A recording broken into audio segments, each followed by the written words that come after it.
You open the document. The deadline is 3 weeks away, and you close the tab. The task is impossible today.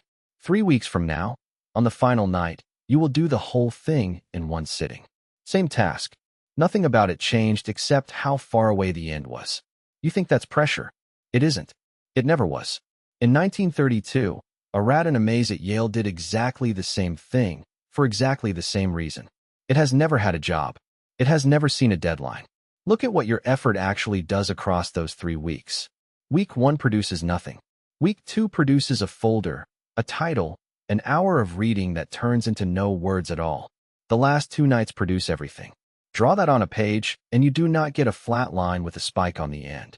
You get a curve. It bends upward, slowly, then steeply, then almost vertically. That shape is the whole story of this video. But first, the explanation you have already reached for. You work well under pressure. You have said it out loud, in interviews, to people you wanted to impress. You half believe it. It is the most comforting sentence available, because it turns 3 weeks of avoidance into a working style. In 1997, Diane Tice and Roy Baumeister followed a group of students across a full semester, tracking who delayed and what it cost them. Early on, the procrastinators were doing beautifully. Less stress, fewer symptoms, genuinely happier than everyone else. By the end of the term, that reversed completely. More stress, more illness, and lower grades on the work itself. You do not work well under pressure.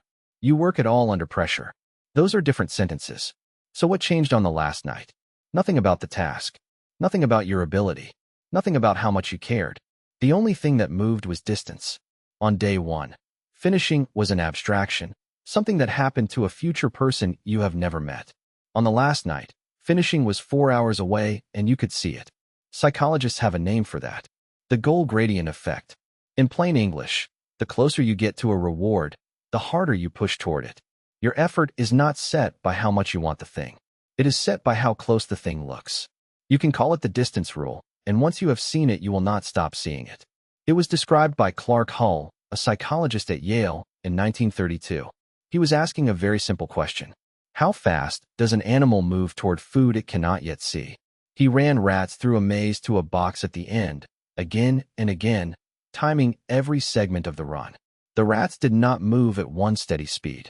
They started slowly, and in the final stretch, they accelerated. Think of it as a magnet under a table with a steel ball resting on top. Far out, the ball barely drifts. Bring it closer, and the pull becomes something you can feel through the wood. The magnet never got stronger. The distance got shorter. Here is where it stops being about rats. In 2006, Ran Kivetz, Oleg Erminsky, and Yu Huang Zheng took Hull's maze into a coffee shop. They handed out loyalty cards, buy 10 and get 1 free, and tracked thousands of real purchases. Customers bought coffee faster the closer they got to the free cup. The reward never changed size. Only the distance did. Then they ran the version that should not work. A second group got a card needing 12 stamps instead of 10, with 2 already stamped in. Identical labor. 10 more coffees either way. That group finished faster, and more of them finished at all. They had been given nothing except the feeling of having already started. Joseph Nunez and Xavier Dries found the same thing at a car wash that same year. Customers handed a longer card with a head start completed it at roughly double the rate of customers handed a shorter card that began at 0. Read that again, because it is the most useful sentence in this video. More work, plus visible progress, beats less work starting from nothing. Which means the thing you have been calling a character flaw has an address, and the address is not inside your character. Go back to the maze for a second and stand in it. You are a small animal at the start of a wooden corridor. There is food somewhere ahead. You cannot see it and you cannot smell it yet, but you have run this route before. You move. Not urgently. You are spending energy on a possibility. Then a corner turns, something in the air changes, and the last few feet arrive faster than every foot before them. Nothing in that animal is lazy. Nothing in it is undisciplined. It is doing arithmetic. It is spending effort in proportion to how close the payoff is, because effort spent too early on a reward that may never arrive is effort thrown away. That calculation is not a human quirk. The same curve has turned up in rats, in pigeons, in dogs, in people. In 2006, the psychologists Piers Steele and Cornelius Koenig built an entire model of human motivation around it. And the shape of their equation is the shape Hull drew 70 years earlier. Motivation collapses as delay grows. Whatever this is, it is not a modern weakness. It is older than being human. And now the turn. Your 3 weeks of nothing were not the system failing. That was the system working exactly as specified, refusing to burn fuel on a reward it could not locate. The failure was never in the machine. It was in the map you handed it. You gave a distance-sensitive engine a finish line 3 weeks out, one stamp on a card with 21 squares, and then you called it lazy when it idled. So stop trying to want it more. Wanting is not the lever. The goal gradient effect does not respond to sincerity, and it does not respond to guilt. It responds to distance. Take the thing you have been avoiding and cut it until one piece can be finished today. Not started. Finished. Not work on the report. One paragraph. One email. One section header with 3 bullet points underneath it. You are not shrinking the task to be kind to yourself.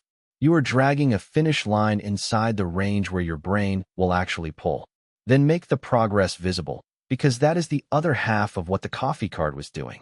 Teresa Amabile and Stephen Kramer spent years reading daily diary entries from hundreds of knowledge workers, hunting for what most powerfully lifts motivation on an ordinary working day.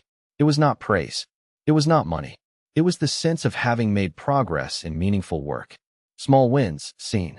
Tomorrow this will look like a list with one line already crossed off before 9 in the morning. It will look like counting what is done instead of what remains. It will feel faintly like cheating. It is not cheating. It is handing a 100-year-old finding a shape it can respond to. You open the document. The deadline is still 3 weeks away. But there is one line on the page now, and today's finish line is the end of this paragraph, and something in you, the same something that ran a maze at Yale in 1932, has already started to move.